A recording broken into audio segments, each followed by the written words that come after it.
mademoiselle, monsieur, bienvenue à Métro News. Voici les principaux titres qui seront développés aujourd'hui. Après avoir créé des troubles à l'ordre public pendant plusieurs mois, les agents de la PNH ont eu gain de cause. Le gouvernement a finalement cédé à la pression de ses policiers en autorisant la création d'un syndicat au sein de la police. Le bilan du passage des policiers protestataires n'est pas exhaustif après les incidents, mais au moins 40 véhicules endommagés ou caillassés. La moitié des pertes a été enregistrée au ministère de la Justice.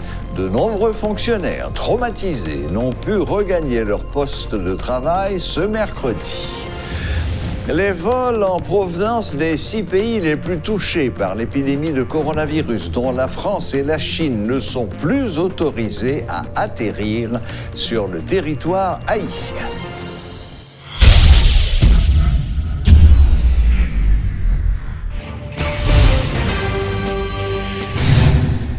Les policiers protestataires ont fait plier le gouvernement en obtenant le droit de former un syndicat au sein de la police nationale.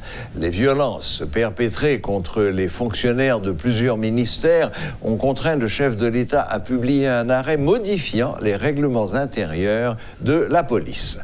L'arrêté publié ce mercredi 11 mars modifie l'article 11 des règlements et stipule que le gouvernement devra publier une loi réglementant le droit d'association des policiers. La décision a été adoptée mardi lors d'une réunion spéciale du Conseil supérieur de la police nationale, CSPN. Le Premier ministre, Joseph Joute, a indiqué que la hiérarchie policière devrait également revoir les décisions relatives à la révocation des 4 dirigeants du syndicat de la police. Le Premier ministre a également annoncé un audit de la PNH afin d'évaluer les besoins réels de l'institution 25 ans après sa création. Il a déploré les attaques des policiers contre plusieurs institutions dont la primature, le quartier général des forces armées et plusieurs ministères. Nous reconnaissons que la police là, doit faire syndicat. Le CSPN décide de réaliser une radiographie exacte, c'est-à-dire un audit de la PNH vieille bientôt de 25 ans. En juin, la police nationale aura 25 ans. Cet audit sera réalisé par des experts nationaux et internationaux en vue d'identifier les problèmes et apporter les solutions appropriées. Le CSPN déplore les actions jugées terroristes qui tentent à attaquer les fondements même de notre République. Je rappelle que hier, le local de la résidence officielle du Premier ministre a été attaqué. Pour ne pas parler du grand quartier général des Forces armées d'Haïti, ça fait quelques jours. Le ministère des Finances, le ministère de la Justice, le ministère des Affaires sociales ont été aussi attaqués aujourd'hui et des dégâts considérables sont enregistrés. 3 individus sont arrêtés.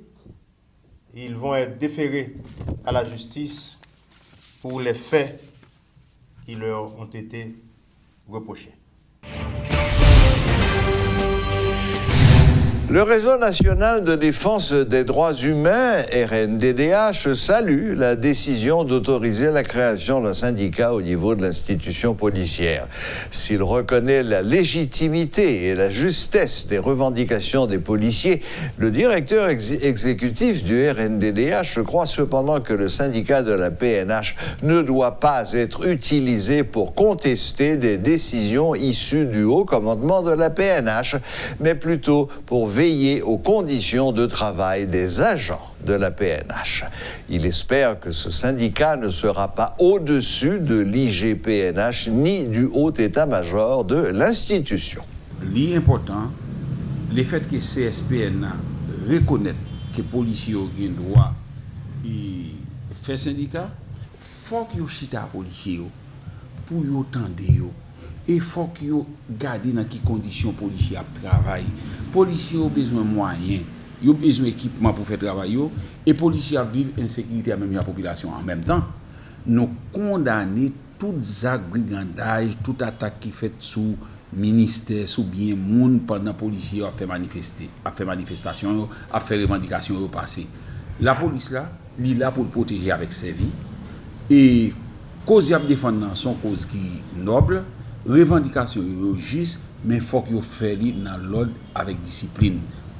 Yo pas doué dans craser briser, zak ça yo faut gen enquête qui l'ouvrir pour fixer responsabilité yo si c'est des policiers pour prendre sanction administrative traduire devant la justice. Syndicat li là pour lui veiller sous conditions policières de travail en même temps tout faut qu'il veiller sous comportement policier yo en dedans institution. Le syndicat li appela pour défendre droit policier yo mais syndicat dans aucun cas li pas sous tête inspection générale de la police, li pas sous tête direction générale de la police, li pas sous tête et CSPN, li pas sous tête tout et hiérarchie dans la police là. Et li clair que règlement yo et en dans la police là et yo pas dit que c'est et les policiers victimes d'un abus en dans l'institution, c'est syndicat, recours c'est contre syndicat pour faire. Recours c'est pas syndicat. Donc syndicat capable toujours un canal d'échange pour syndicat si on problème pour le faire et valoir et problème non, mais syndicat c'est pas un carte blanche et qui y a bail policier pour faire ça qui passe et c'est ça qui fait tout nous encourager syndicat, membres syndicats pour yo et démarquer yo de tout mauvais élément qui en dans institution ou bien qui en dans institution ou bien tout qui était révoqué dans institution qui t'a voulu rentrer dans le mouvement journée aujourd'hui. C'est un mauvais exemple pour tous ceux qui veulent revendiquer leurs droits selon des citoyens de la zone métropolitaine qui expriment leur position en ce qui concerne la méthode utilisée par des agents du SPNH pour obtenir satisfaction. Des professionnels, des cadres, des étudiants ont affirmé que c'est une boîte de Pandore ouverte par le gouvernement qui a répondu favorablement aux exigences des policiers protestataires après des mouvements émaillés de violence. Interrogés par Métropole, certains disent appuyer la décision des autorités, mais lancent une mise en garde à l'intention des syndicalistes afin d'éviter tout excès de zèle en jouissant de cette liberté. Suivez ce reportage de Rudolf Pierre-Louis.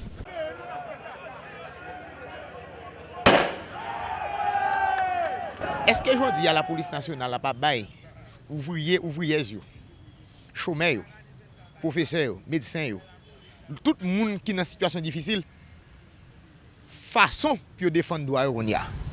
C'est désormais une leçon bien apprise par tous ceux qui veulent faire passer leurs revendications. Les méthodes utilisées par les agents qui se réclament du SPNH leur ont permis d'obtenir satisfaction et cela donne lieu à de nombreuses interprétations comme celle de ce professeur. Est-ce que vraiment, en dans la société, on n'a pas créé une brèche pour tout l'autre groupe organisé suivre le modèle de la police là? Les plus grands utilisent une formule pour jouer nos bagages mais pas par maman. Et mais tout l'autre timoun yo pas suivre même chemin, ça veut dire passer par la violence tout. Concert de cartouches, incendie de stand, saisie des clés des automobilistes, violation de la plupart des droits d'autrui. Si le gouvernement savait qu'il allait céder, pourquoi avoir laissé libre cours à ces démonstrations violentes? C'est la question qui préoccupe ce groupe de citoyens rencontrés au centre-ville. Nous d'accord pour police syndiquée, nous d'accord pour un syndicat dans la police. Mais il faut le faire avec un pile respect, normes et ordre constitutionnel. Mais le problème qui vient gagner, c'est Jean, l'État vient accepter le syndicat. Je dis à nous venons entrer, nous venons un échantillon. Pour autant d'eau dans le pays, on est obligé de pile de vases qui fait. Pour autant d'eau à des revendications juste qui fait, il faut qu'il y ait des gens qui mourent. Et ça, c'est des mauvais exemples pour la société. Amertume, dégoût, frustration, ces professionnels ne manquent pas de qualificatifs pour exprimer leurs sentiments après les faits enregistrés au début de la semaine. Mais si les policiers étaient restés tranquilles, auraient-ils obtenu quelque chose, se questionne-t-il. Je retrouve mon côté nèg policier yo, li bon côté que yo révolté pour syndicat, je dis gouvernement admet que yo supposé qu'un syndicat. Depuis longtemps, l'État haïtien c'est sous pression qu'il marche. Leur font revendication qui est juste, qui est légitime. Yo kon pas jamais accepter même lors des droits. Et que c'est sous pression au marché, en bas pression finalement yo accepter. Ces événements ouvrent la voie à la violence comme outil de répression. C'est une page sombre dans l'histoire du pays, surtout pour ceux qui en sont à l'origine, laissent entendre ces jeunes cadres. Est-ce que la création d'un syndicat ne causera pas la perte de l'IGPNH? Leur témoignage. Il n'y a pas amendé loi 29 novembre 1994 là. Il n'y a pas amendé code déontologie. Règlement intérieur de la police, le livre vert, il toujours dit neutralité syndicale. Ça va éliminer l'inspection générale parce que l'inspection générale a un travail et l'a fait et qui dans l'institution. De leur côté, certains lancent une mise en garde aux agents qui ont mené la lutte. Ce succès n'est pas un boulevard qui s'ouvre devant eux, ont-ils indiqué. Je pense que ça, c'est pas des bons bagages, il faut que l'État révise les carrières et les cap viennent pour venir prendre espace ça et tout. Je dis qu'il faut commencer à travailler sur ça. Et que yo même tout, yo pas doué venir faire excès de zèle ou une agression, quel que soit le type d'agression, verbale ou autre, sous peuple là. Par un arrêté, le Premier ministre Joseph Joute vient amender l'article 11 de celui d'août 2013 qui interdisait aux fonctionnaires de police de s'associer pour défendre leurs droits. Désormais, les policiers peuvent se syndiquer. Mais déjà, cette décision fait débat. Des citoyens de la capitale ont exprimé leur position par rapport à la décision du gouvernement, notamment celle d'accorder aux policiers le droit de former un corps syndical. Reste à savoir dans les prochains jours quels seront les impacts. Guy Choisy et Rodolphe Pierre-Louis pour Télémétropole.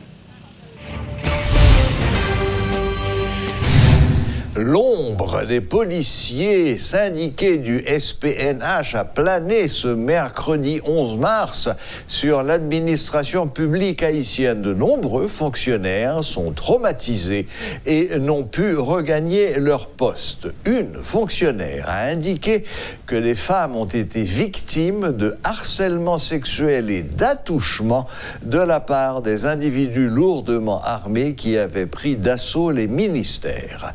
Le bilan du passage des policiers protestataires n'est pas exhaustif. 24 heures après les incidents, un reporter de Radio Métropole a cependant recensé 40 véhicules endommagés ou caillassés, la moitié des pertes ayant été enregistrées au ministère de la Justice.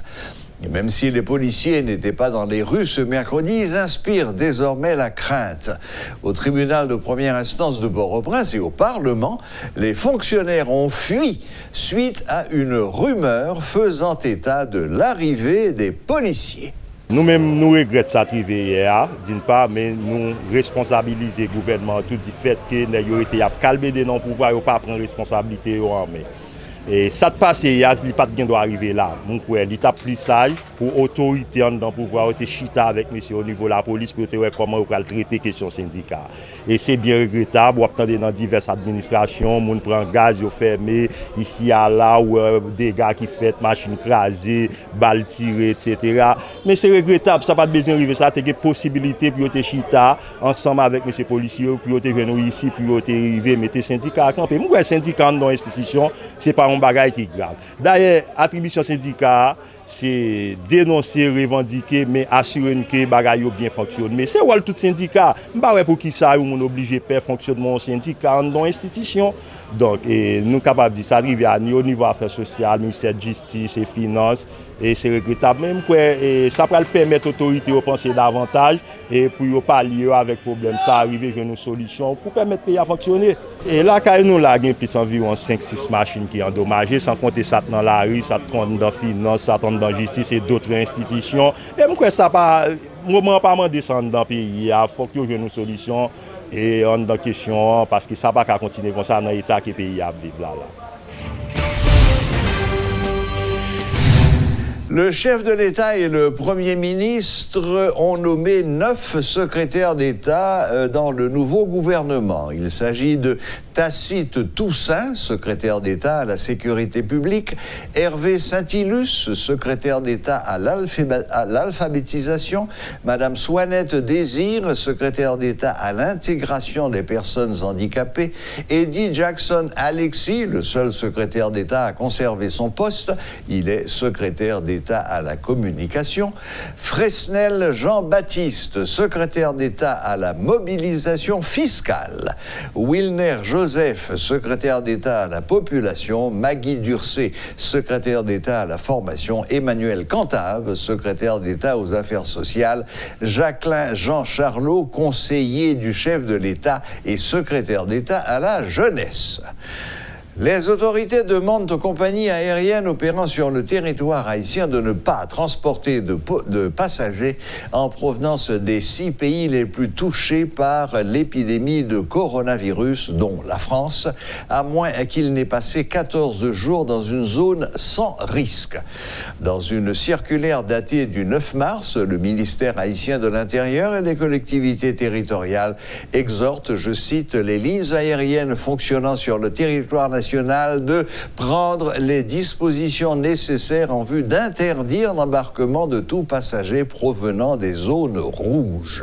6 pays figurent sur cette liste rouge à haut risque de transmission. Ce sont la Chine, la Corée du Sud, la France, l'Iran et l'Italie. Les ressortissants de ces pays ayant séjourné au moins 14 jours dans une zone sans risque seront tout de même autorisés à voyager selon la circulaire. Il faut souligner qu'en République dominicaine, 3 nouveaux cas de coronavirus viennent d'être confirmés par les autorités sanitaires, ce qui porte à 5 le nombre de personnes atteintes. Des écoliers de différents lycées de la capitale, notamment ceux des lycées Marie-Jeanne et Anténor-Firmin, disent n'avoir constaté aucune disposition dans leurs établissements respectifs en vue de les aider à prévenir le coronavirus. Certains vont même jusqu'à critiquer les autorités sanitaires qui, selon eux, restent inactives et silencieuses face à la propagation de ce virus dans le monde. L'État n'a pas mis de disposition. Ça, je pense que la majorité de l'école en Haïti n'a pas de disposition ça tout. Parce que nous vivons dans un environnement comme si nous avons santé presque pas d'importance, je ne pas investir dans le monde. Bon, c'est que c'est un bagage qui est supposé que tu as fait de marche, le ministère de la Santé vient dire qui disposition nous prend. Si ça quand tu entré dans le pays, bon, il n'a pas fait. Bon, il n'a pas pensé à venir, il n'a pas pensé. Comme si nous avons Haïti, bon, ça me dit encore. C'est qu'à propos de quelques radios qui parlaient de ça, m'entendais. Mais comme si dans l'école, il n'y a pas de consigne, comme si il n'y a aucune parole qui parlait de virus, ça du tout. Peut-être quelques blagues à propos de coronavirus, mais pas comme si c'est sérieux, comme si c'est formel. Par rapport avec ça, on dit médias comme si... Voilà, la boucle est bouclée. Merci de nous rester fidèles et à la prochaine, même heure, même chaîne.